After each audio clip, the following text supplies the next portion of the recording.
The proposal. The morning light streamed through the narrow windows of folded pages, illuminating dust particles that danced above the mahogany bookshelves. Nishtha Sharma moved with practiced ease between the towering stacks, her fingers trailing along worn spines as she mentally catalogued which sections needed reorganizing. At 32, she had owned the bookstore for 5 years, transforming the struggling business into a beloved community hub in this corner of Mumbai. The bell above the door chimed, and she glanced up to see Vikram Malhotra enter precisely at 8:15 a.m., just as he had every Tuesday and Thursday for the past 8 months.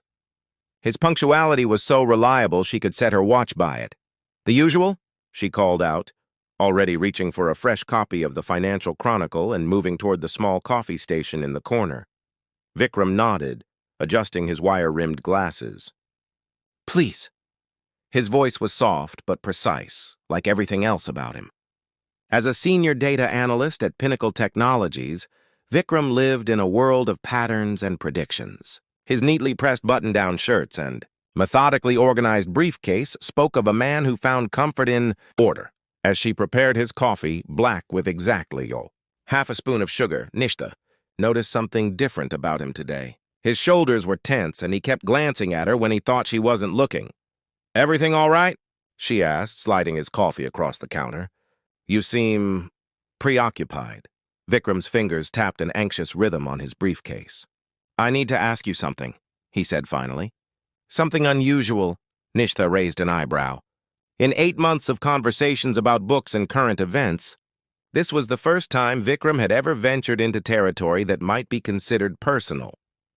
"I'm listening," she said, curiosity piqued. He took a deep breath. "Pinnacle is hosting a 4-day corporate retreat next weekend at a resort in Lonavala. My boss, Mrs. Kapoor, has been trying to set me up with her niece for months, and she's invited her to the retreat. I've been declining her matchmaking efforts, but she's persistent.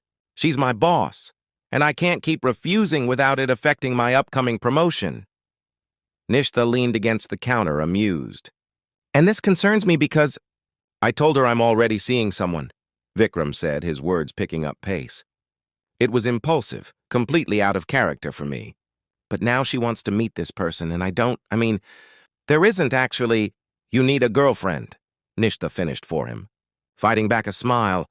"Just for the retreat," Vikram clarified quickly. 4 days of pretending.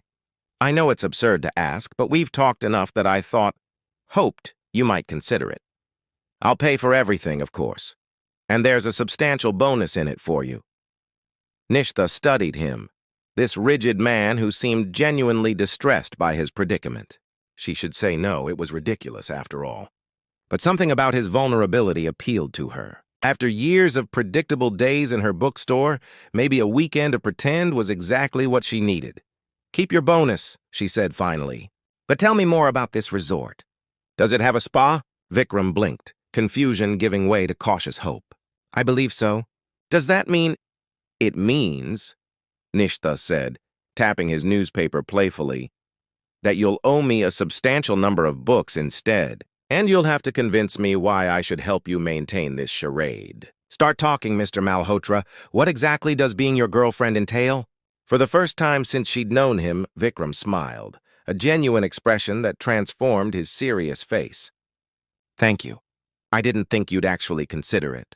"I haven't agreed yet," Nishtha reminded him, but they both knew she would. "But I'm curious, why me? Surely there are dating apps for this sort of thing?" "Because you're real," Vikram said simply, and Mrs. Kapoor would spot a hired date immediately. "You're the only person I know who might be convincing enough to pull this off." Nishtha wasn't sure if that was a compliment or not, but as Vikram began outlining his meticulous plan for their weekend of deception, she found herself looking forward to seeing just how far this calculated risk would take them both. Playing pretend. The Whispering Pines Resort emerged from the Lonavala mist like a postcard come to life. Its stone and timber structure nestled among swaying deodars. Vikram gripped the steering wheel tighter as they approached, his knuckles whitening with each turn of the winding road. "Remember," he said, eyes fixed ahead, "we've been dating for 4 months. We met when you delivered books to Pinnacle's office library. Our first date was at Café Mondegar, and we both ordered the same obscure tea, which we took as a sign, Nishtha finished, reciting from the elaborate backstory they'd constructed. Vikram, relax. I've memorized our entire fictional romance, though I still think saying we met through your cousin would have been simpler. Mrs. Kapoor knows all my cousins, he muttered. She'd investigate. Nishtha suppressed a smile. Over the past week, she'd learned that Vikram's analytical mind approached even a fake relationship with the same meticulous planning he applied to financial forecasts. He'd created a shared digital document titled Relationship Parameters and Background, complete with color-coded sections for key dates, shared preferences, and potential conversation topics. The valet approached as they parked, and Vikram whispered hurriedly, "Remember, you're not just my girlfriend, you're the reason I've been rejecting Mrs. Kapoor's niece. So I should be utterly charming and irresistible," Nishtha teased, sliding her hand into his with a confidence she didn't entirely feel. Got it. His hand stiffened momentarily before adjusting to hers. This small contact, their first real physical touch beyond brief fingers brushing during coffee exchanges, sent an unexpected current through her. The lobby bustled with Pinnacle employees, many already clutching welcome cocktails. Nishtha felt Vikram's anxiety radiating in waves as a statuesque woman in her 50s approached, trailing a young woman who bore a striking resemblance to her. "Vikram! Finally!" the older woman exclaimed. "And this must be the mysterious girlfriend who's been keeping you from our family dinners." "Mrs. Kapoor," Vikram nodded formally. "This is Nishtha Sharma. Nishtha, my boss, Ananya Kapoor, and her niece, Riya." Nishtha stepped forward, her practiced smile firmly in place. "I've heard so much about Pinnacle's formidable finance director. Vikram speaks very highly of your leadership." Mrs. Kapoor's appraising gaze softened slightly. "All good things, I hope, though he's been suspiciously quiet about you." She turned to her niece.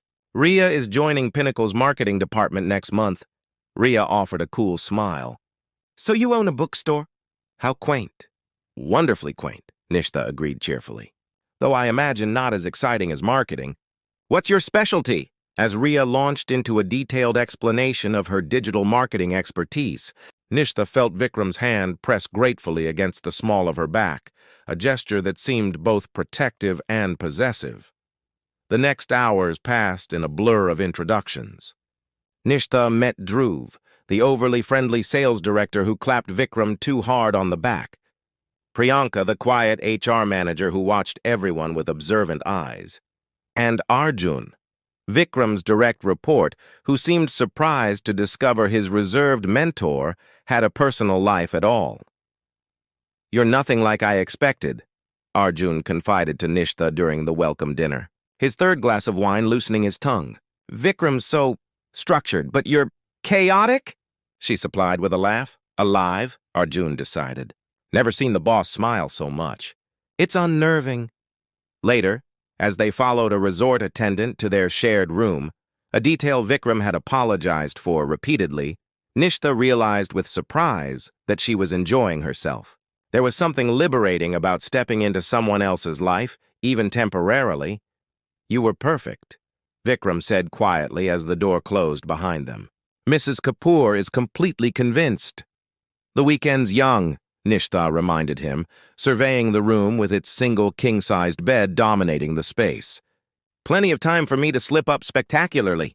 Vikram shook his head. "You won't. You're a natural at this." "At lying, you mean?" she challenged, suddenly uncomfortable with his admiration. "At connecting with people," he clarified. "Everyone liked you immediately." "That's not a skill I possess." Something in his voice, a hint of old loneliness, made Nishtha study him more carefully. Behind the precise exterior was someone who had perhaps spent too long analyzing life rather than living it. "Well," she said, tossing a pillow from the bed to the small sofa. "For what it's worth, I'm enjoying being your pretend girlfriend more than I expected. Now take the bed, I insist. We have a team-building exercise at 8 a.m. tomorrow, and one of us should be well-rested enough to remember all the details of our fictional courtship." As she settled onto the sofa with a spare blanket, Nishtha wondered why playing a role felt more genuine than parts of her real life had in years. Across the room, Vikram sat on the edge of the bed. His usually perfect posture softened as he looked at her with an expression she couldn't quite decipher. "Thank you," he said simply. "For doing this?"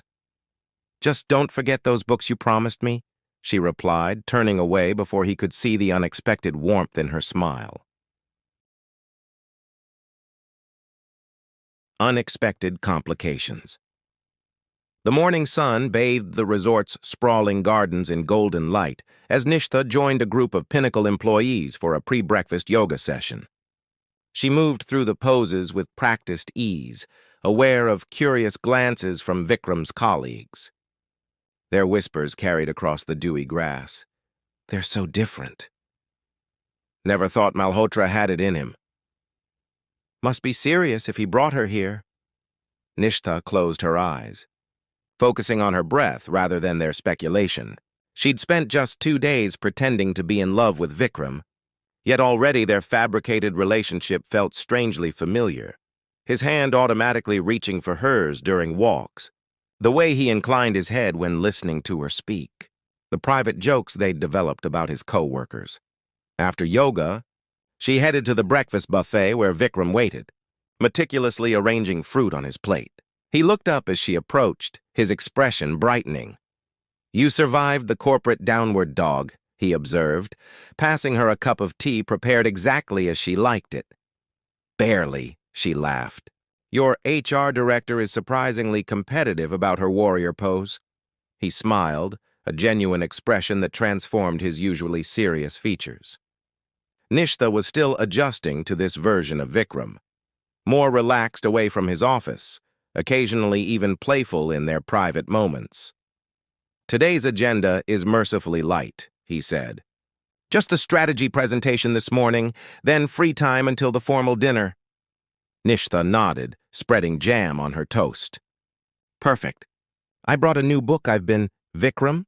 A feminine voice cut through their conversation, causing him to freeze mid-sentence. Nishtha turned to see a woman in her early 30s standing behind them, her resemblance to Vikram unmistakable, despite her more artistic appearance, flowing kurta over jeans, multiple silver rings, haircut in an asymmetrical style. "Tanvi?" Vikram's voice held genuine shock. "What are you doing here?" "I'm the photographer your company hired for the retreat," the woman replied, her eyes moving between them with open curiosity. "They didn't tell me Pinnacle Technologies was where my elusive brother was hiding these days." Brother, sister, Nishtha quickly processed this new complication, while Vikram visibly struggled to regain his composure. "Nishtha, this is my sister Tanvi," he finally managed. "Tanvi, this is Nishtha, my—" He hesitated fractionally. "Girlfriend." Tanvi's eyebrows shot up. "Girlfriend? Since when do you have time for relationships between spreadsheets?" 4 months, Nishtha interjected smoothly, extending her hand. "It's lovely to meet you." Vikram hasn't mentioned he has such a talented sister. Something flashed in Tanvi's eyes, hurt, perhaps, before she accepted the handshake. "That's not surprising. We haven't spoken in, 2 years? The tension between the siblings crackled like static electricity. Nishtha sensed the weight of unresolved history as Vikram shifted uncomfortably. 3 years, he corrected quietly.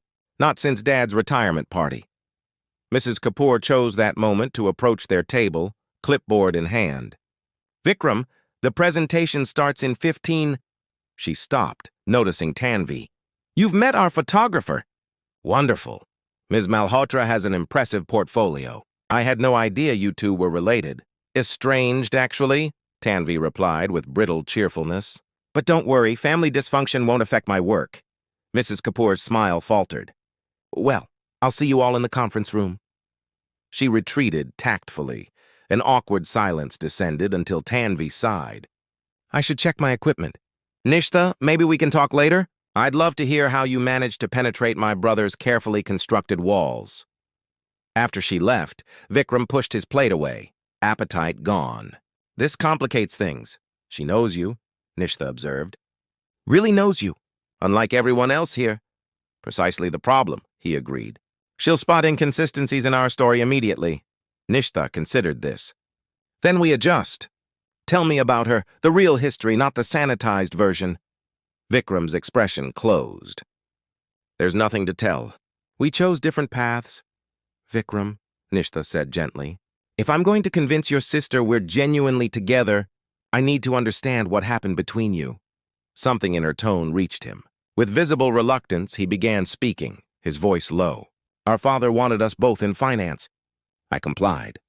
Tanvi rebelled, dropped out of business school to pursue photography. They had a massive fight.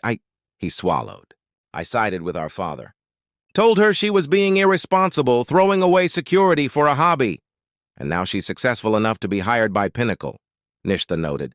Vikram's laugh held no humor. Life's little ironies. Throughout the morning presentation, Nishtha watched Tanvi circulating the room, capturing candid moments. Several times, she caught the photographer studying her interactions with Vikram with obvious skepticism. During the lunch break, Nishtha excused herself and found Tanvi on the terrace. Adjusting her camera lens, your brother is exactly as driven as you described, Nishtha said without preamble. But there's more to him than that. Tanvi looked up, surprised. Is this where you defend him? Tell me he's changed? No, Nishtha replied honestly. He's still structured, still anxious about deviating from his plan. But he's trying. And yes, we've only been together 4 months. But sometimes... She hesitated, realizing with surprise that her next words weren't entirely pretense. Sometimes it feels like I'm seeing parts of him that he keeps hidden from everyone else. Tanvi studied her for a long moment. You're either the best liar I've ever met, she said finally, or there's something genuine happening between you two. I haven't decided which yet. As Nishtha walked away, she wondered the same thing herself, and which answer frightened her more. The revelation. Corporate team-building exercise, an elaborate scavenger hunt through the resort grounds, had everyone divided into pairs. Naturally, Nishtha found herself partnered with Vikram, following cryptic clues that led them away from the main group and deeper into the property's ornamental gardens. This is ridiculous, Vikram muttered, squinting at their clue sheet. Where water falls but never splashes. What does that even mean? Nishtha laughed, tugging him toward a path she'd noticed earlier. It's a waterfall wall in the meditation garden. I saw it yesterday during my morning walk. As they walked, she found herself studying his profile, the precise way he held himself, the subtle furrow between his brows when concentrating. Over 3 days, she'd collected these small observations, building a mosaic of who Vikram Malhotra really was beneath his carefully constructed exterior. You're staring, he noted without looking at her, just thinking about how different you are. Here than at the bookstore, she replied honestly. Less contained, his steps slowed. Is that good or bad? Good, she decided. Though I liked the bookstore Vikram too. He always chose interesting books even if he pretended they were just random selections. He looked genuinely startled. You notice that? I notice most things about my regular customers, she said. But they both recognized the deflection. They found the waterfall wall, a sheet of water sliding silently down textured glass, and the next clue tucked behind it. As Vikram reached for it, his sleeve pushed up, revealing a small tattoo on his inner wrist, a simple mathematical symbol. Infinity? Nishtha asked, surprised he had any tattoo at all. Vikram quickly adjusted his cuff. A reminder that some things can't be quantified or predicted, no matter how much we try. There was vulnerability in his voice she hadn't heard before. Tanvi designed it, right before our falling out. The moment stretched between them, suddenly intimate. Standing beside the falling water, hidden from the rest of the retreat participants, Nishtha felt the careful boundaries of their arrangement begin to blur. We should get the next clue, Vikram said finally, breaking the spell. But his hand found hers as they continued along the path, fingers interlacing in a way that no longer felt like performance. By late afternoon, they had completed the scavenger hunt, placing third, much to Vikram's chagrin, and separated temporarily, Nishtha to enjoy the spa services, Vikram to prepare for an impromptu meeting requested by Mrs. Kapoor. After her massage, Nishtha wandered to the resort's library, a cozy wood-paneled room with floor-to-ceiling bookshelves. She was examining the collection when voices from the adjoining room carried through the partially open door. "Your girlfriend is certainly charming," came Mrs. Kapoor's distinctive voice. "Everyone's quite taken with her." "Thank you," Vikram replied, his tone polite but reserved. "Though I must admit I'm surprised," Mrs. Kapoor continued. "She's not who I would have predicted for you." "Because she owns a bookstore rather than working in finance?" The defensive edge in Vikram's voice was unmistakable. "Because she brings out a side of you I didn't know existed," Mrs. Kapoor corrected gently. "It's refreshing to see you enjoy yourself, Vikram. Too often, brilliant minds like yours forget there's more to life than analysis and projections." There was a pause before Vikram spoke again. "Nishtha sees things differently than I do. She finds stories where I see only facts. It's illuminating." The sincerity in his voice made Nishtha's heart beat faster. This wasn't the practice script they'd rehearsed. These were his genuine thoughts. Before she could process this, her phone vibrated. A text from Tanvi asking to meet at the Terrace Cafe. Quietly, Nishtha slipped out of the library. 20 minutes later, seated across from Tanvi with a cup of herbal tea, Nishtha found herself unexpectedly confessing the truth. "It started as a favor," she admitted after Tanvi's direct questioning. "Vikram needed someone to prevent your boss's matchmaking attempts. I agreed to pretend." Tanvi's expression remained neutral. "Yet you're clearly not pretending anymore.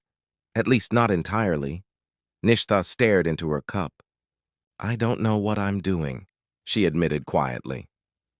"My brother," Tanvi said carefully, "has spent his entire life playing it safe, following rules, calculating probabilities. If he's different with you, it's because you've somehow convinced him that some risks are worth taking." Unbeknownst to either woman, Vikram had approached the terrace, intending to join them. He stopped short, just out of sight but close enough to hear Nishtha's next words. "It was just supposed to be a weekend of pretending," she was saying, her voice carrying in the quiet afternoon. "A simple arrangement. I never expected to actually care about him." Vikram felt something shift inside him, the same sensation he'd experienced when solving complex equations, when all the variables suddenly aligned to reveal an elegant truth. But before he could step forward, Mrs. Kapoor called his name from across the garden, summoning him to meet another executive. By the time he extricated himself, Nishtha and Tanvi had gone their separate ways, and it was time to prepare for the final event of the retreat, the formal dinner where he and Nishtha would have to maintain their charade one last time before returning to Mumbai tomorrow. Except, Vikram realized as he adjusted his tie in their room mirror, it no longer felt like a charade at all. Beyond pretense. The week after the retreat passed in a strange limbo. Nishtha returned to her bookstore, arranging new displays and helping customers with recommendations, while Vikram resumed his routine at Pinnacle. He came to the bookstore at his usual times, Tuesdays and Thursdays at 8:15 a.m., but their interactions had acquired an awkward formality, as if neither knew how to behave now that the pretense was no longer necessary. "Your coffee," Nishtha would say, sliding it across the counter. "Thank you," Vikram would reply, their fingers carefully not touching. They spoke of neutral topics, the weather, new book releases, current events, while avoiding any mention of the retreat, of hands held under starlit skies, of confidences exchanged in quiet corners. On Friday afternoon, as Nishtha was closing the shop, the bell above the door chimed.